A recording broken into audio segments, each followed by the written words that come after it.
नमस्कार दोस्तों, आप देख रहे हैं एक भारत डेली और आपके साथ मैं हूं राम बाबू गौतम। आज सबसे बड़ा सवाल यह है कि क्या 2027 के विधानसभा चुनाव में बहुजन समाज पार्टी सरकार बनाने जा रही है। बहुजन समाज पार्टी सरकार बनाने के लिए किन विकल्पों का चयन करेगी। तीसरी बात यह है कि बहुजन समाज पार्टी अगर सरकार नहीं बना पाती है तो उसके रास्ते में बाधाएं कौन से सबसे बड़ी होंगी। आज का वीडियो 9 से 10 मिनट का होने वाला है और इस वीडियो को पूरा देखिएगा। मैं आपको इस वीडियो में बहुत सारे ऐसे एस्पेक्ट्स पे बात करूंगा आपसे, पहलुओं पर, जो बहुजन समाज पार्टी की 2027 की राजनीति को लेकर के बहुत ज्यादा महत्वपूर्ण है। किस तरीके से मान्यवर कांसीराम साहब के मिशन को पूरी तरीके से मिट्टी में मिलाने की, कमजोर करने की कोशिश की जा रही है उत्तर प्रदेश में। आपको बहुत ज्यादा सावधान और सजग रहने की जरूरत है। नीले कपड़ों में और बहुजनों की बात करने वाले बहुत से लोग आपके सामने आएंगे और संविधान खतरे में और आरक्षण खतरे में, बहुत सारी ऐसी चीजें बातें की जाएंगी आपसे, जिससे आपको लगेगा कि आपके पास बैठा व्यक्ति आपका बहुत बड़ा हितैषी है। लेकिन हकीकत में ये होगा कि आपसे आपका वोट लिया जाएगा और वो भी इतनी शातिर तरीके से आपके वोट की पॉकेटमारी होगी कि आप समझ भी नहीं पाएंगे। और जब तक आप समझ पाएंगे तब तक 2027 का चुनाव निकल जाएगा आपके हाथ से और आपको बहुत बड़ा सियासी नुकसान हो जाएगा।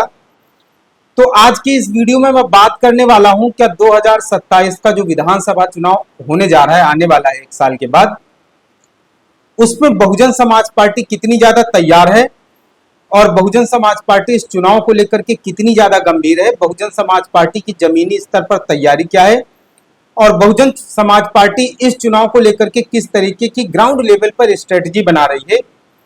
तो आप 3 चीजों को देखिए, सिर्फ और सिर्फ 3 चीजों को, उससे समझने की कोशिश कीजिएगा बसपा की तैयारी को।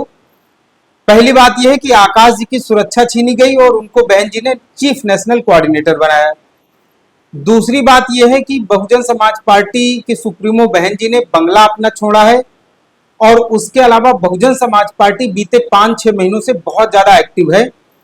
बहुजन समाज पार्टी में जो काम पिछले 2 विधानसभा चुनाव में नहीं हुए, इस बार वो हो रहे हैं। भाईचारा कमेटियों से लेकर के, इसके अलावा प्रदेश स्तर पर गांव चलो अभियान शुरू करके, इसके अलावा और भी तमाम सारी ऐसी चीजें हो रही हैं। बहुत सारी चीजें आप लोगों को पता नहीं चलती हैं, वो हम लोग देख रहे हैं जमीनी स्तर पर क्या बदलाव महसूस हो रहे हैं। तो बहुजन समाज पार्टी की तरफ से तो कोशिश की जा रही है, लेकिन मैं आपको फिर कहूंगा, यहाँ पर अभी भी बहुजन समाज पार्टी पूरी तरीके से खुल करके मैदान में नहीं आई है। हो सकता है इसके पीछे बसपा की कोई स्ट्रेटेजिक जो है, कोई रणनीति हो, कोई हिडन एजेंडा हो बसपा का, कि वो आने वाले कुछ समय के बाद बसपा खुल करके मैदान में आएगी। लेकिन इतना तो तय है कि बहुजन समाज पार्टी इस बार 2027 के चुनाव को हाथ से नहीं जाने देगी और इसको लेकर के बहुजन समाज पार्टी में हलचल भी तेज हो गई है। अभी मेरी बसपा के एक बड़े नेता से मैंने इंटरव्यू किया था अपने चैनल पर और उनका नाम है शमसुद्दीन राय, जो कि आकाश आनंद जी के बेहद करीबी हैं और बहन जी के भी खास हैं और बसपा की बड़ी बैठकों में वो महत्वपूर्ण भूमिका निभाते हैं। संगठन में शीर्ष नेताओं में उनका नाम शामिल है। उनसे बहुत सारी चीजें मैंने बातें की थी। विश्वनाथ पाल जी का मैंने कुछ दिन पहले इंटरव्यू लिया था। इसके अलावा दिल्ली विधानसभा चुनाव में जो प्रभारी बनाए गए थे, मैंने उनके इंटरव्यू लिए थे। नेता, जाहिर सी बात है, वो दावे करते हैं कि हाँ, हम बहुत अच्छा प्रदर्शन कर रहे हैं, बहुत अच्छी तैयारी है, इस बार चुनाव में अच्छा करेंगे। लेकिन नेताओं की बात पे ज्यादा भरोसा नहीं करना चाहिए। भरोसा करना चाहिए किस पे? पब्लिक की बातों पे। अब मैं आपको एक बहुत महत्वपूर्ण बात बता रहा हूं, खास तौर पर बहुजन समाज पार्टी के बारे में। जो विपक्ष की पार्टियां हैं, उन्होंने एक प्रोपेगेंडा चलाया, एक प्रचार किया है कि जो बहुजन समाज पार्टी ये जाटवों और चमारों की पार्टी है। ये एक प्रोपेगेंडा चलाया गया है और 2012 में कुछ इसी तरीके का प्रोपेगेंडा चला करके समाजवादी पार्टी ने सियासी लाभ लिया और 2017 के जब विधानसभा चुनाव आए, तब समाजवादी पार्टी से भारतीय जनता पार्टी एक कदम आगे बढ़ के निकली और भाजपा के नेता जहां भी, जिसके पास भी, जिस जात के पास बैठते थे, बोलते थे कि सपा बसपा को देख लिया, अब ऐसा है, भाजपा को सत्ता में लाओ, आपके बिरादरी के आदमी को डिप्टी सीएम बना दिया जाएगा, आपके उसको भारतीय जनता पार्टी को जो है सरकार में लाओ और आपकी बिरादरी के नेता को जो है वो कैबिनेट मंत्री बना दिया जाएगा। लोगों ने विश्वास कर लिया क्योंकि सपा और बसपा 2 बार सरकारें हो चुकी थी। दूसरी तरफ मीडिया ने भी खूब प्रोपेगेंडा फैलाया था कि सपा की सरकार में यादवों ने बहुत ज्यादा गुंडई की और उसके अलावा बसपा की सरकार में जो है वो सारे संसाधन जाटवों ने लूट लिए, चमारों ने लूट लिए। अनुसूचित जात की दूसरी जातियों को फायदा नहीं मिला। इसके अलावा समाजवादी पार्टी में जो है 46 में 56 यादव एसडीएम बना दिए गए। तो ये सब चीजें जो है वो चलती रही। और इसके अलावा बसपा की सरकार में पार्कों स्मारकों पे पूरा पैसा खर्च हो गया। मीडिया, सोशल मीडिया को लगा करके फिलहाल भारतीय जनता पार्टी ने ये चुनाव अपने पक्ष में कर लिया। लेकिन अब शायद दलितों की समझ में ये चीज आने लगी है कि 2012 में और 2017 में, मतलब 2 बार वो इस तरीके से वोटिंग कर चुके हैं कि उससे उनके समाज के 2, 3, 4, 5 विधायक और सांसद तो बन गए। लेकिन बहुजन समाज पार्टी की सरकार में जो ओवरऑल सोसाइटी का डेवलपमेंट हो रहा था, ओवरऑल दलितों के अंदर एक जो कॉन्फिडेंस, एक स्वाभिमान आया था और दलितों के अंदर यह एहसास आया था कि वो उनकी सत्ता है, उत्तर प्रदेश में उनकी सरकार है और उनको एक तरीके से जो है वो सत्ता में रहने से एक जो कॉन्फिडेंस आया था और उनको जो आगे बढ़ने का एक सिलसिला शुरू हुआ था, वो धीरे धीरे कहीं न कहीं डाउन हुआ है। और इस बीते 10 सालों में जात के नाम पर अनुसूचित जातियों का सबसे ज्यादा उत्पीड़न हुआ है। तो शायद अब ये अनुसूचित जात के लोगों को एहसास भी हो गया है कि अब शायद बसपा की तरफ वापस लौट चलना चाहिए। सपा को भी देख लिया, भारतीय जनता पार्टी को भी देख लिया, लेकिन अनुसूचित जातियों का जो असली हितैषी पार्टी है, अनुसूचित जातियों के लिए जो असली ग्राउंड लेवल पर काम करती है, अनुसूचित जातियों के आर्थिक सशक्तिकरण के लिए जो पार्टी जमीनी स्तर पर ग्राउंड लेवल पर काम करती है, वो सारे काम बसपा में होते हैं। और जिस तरीके से बहुजन समाज पार्टी की सरकारों में अनुसूचित जातियों के लिए, दलितों के लिए, पिछड़ों, आर्थिक अति पिछड़ों के लिए, इसके अलावा मुसलमानों के लिए एक जो उनके आर्थिक विकास को लेकर के और जो सुरक्षा को लेकर के ये सब काम हुए हैं, लॉ एंड ऑर्डर जितनी बेहतरीन तरीके से बहन जी की सरकार में एस्टेब्लिशमेंट रहा है, तो अब शायद ये लोगों को एहसास होने लगा है। अभी बहुजन समाज पार्टी की एक बैठक थी लखनऊ में, बड़ी बैठक, और ये बैठक ऐसे समय में हुई है जब आकाश आनंद जी को चीफ नेशनल कोऑर्डिनेटर बनाया गया। उसके बाद तो मैं इस बैठक में शामिल, मैं भी इस बैठक में गया था, मैंने बहुत सारे लोगों के इंटरव्यू लिए और उस बैठक में मैंने कम से कम 30 से 35 युवाओं से बातचीत की और मैंने सबसे उनकी कास्ट पूछी, क्योंकि मैं जिज्ञासा की बस गया था।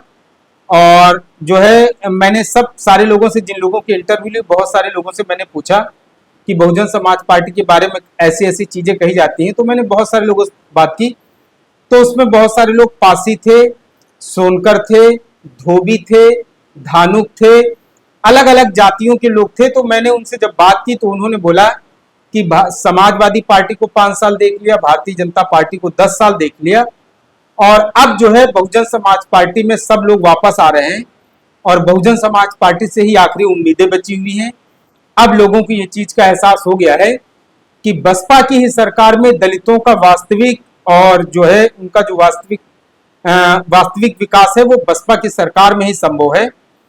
तो शायद लोगों को अब ये चीजें रियलाइज होने लगी हैं, लेकिन लोगों को तो इस बात का एहसास हो रहा है, लेकिन अभी समाज में बहुत बड़े स्तर पर छोटी छोटी पार्टियां और छोटे छोटे संगठन जो है वो आपके बीच में आएंगे और वो आपके बीच में आकर के आपको इस तरीके से बहलाएंगे, फुसलाएंगे कि आपको ये एहसास करा देंगे कि बसपा बहुत कमजोर हो चुकी है और अब बसपा को वोट देने का कोई मतलब नहीं है।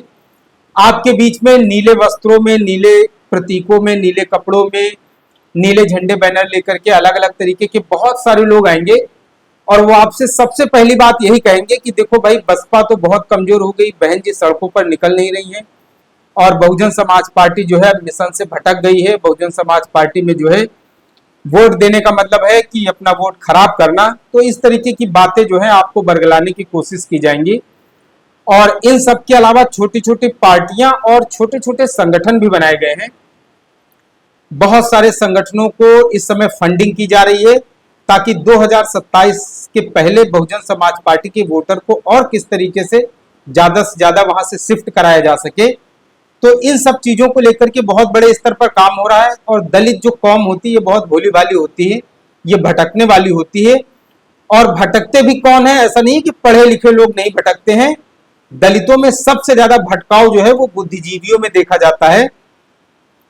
तो जो शहरी बुद्धिजीवी है ये अपने लिए ज्यादा सुख सुविधाएं, भौतिक सुख साधन ढूंढता है तो ये बहुत जल्दी भटकता है। अच्छा, जब ये भटकता है तो अपने साथ एक बहुत बड़ी भीड़ लाने की कोशिश करता है, लेकिन गांव का जो वोटर है, दलित वोटर, वो आज भी आप उससे जाइए और गांव का आज भी दलित वोटर कहता है कि उसके लिए आखिरी उम्मीद उसकी बहुजन समाज पार्टी है। और गांव का दलित आज भी बसपा को ही वोट देता है, बसपा से ही वो अपने लिए जो है उम्मीदें लगाए बैठा है। लेकिन शहर का जो बुद्धिजीवी है ये बहुत नटखट होता है, बहुत शरारती होता है और ये चाहता है कि सत्ता के हमेशा करीब रहे। और यही बुद्धिजीवी समाज जो है अपने समाज की, अपने ग्रामीण आबादी की, अपने आसपास की आबादी की जो उससे सबऑर्डिनेट में रहती, उससे लोअर कैटेगरी में रहती, यही बुद्धिजीवी समाज उसकी सौदेबाजी करता है।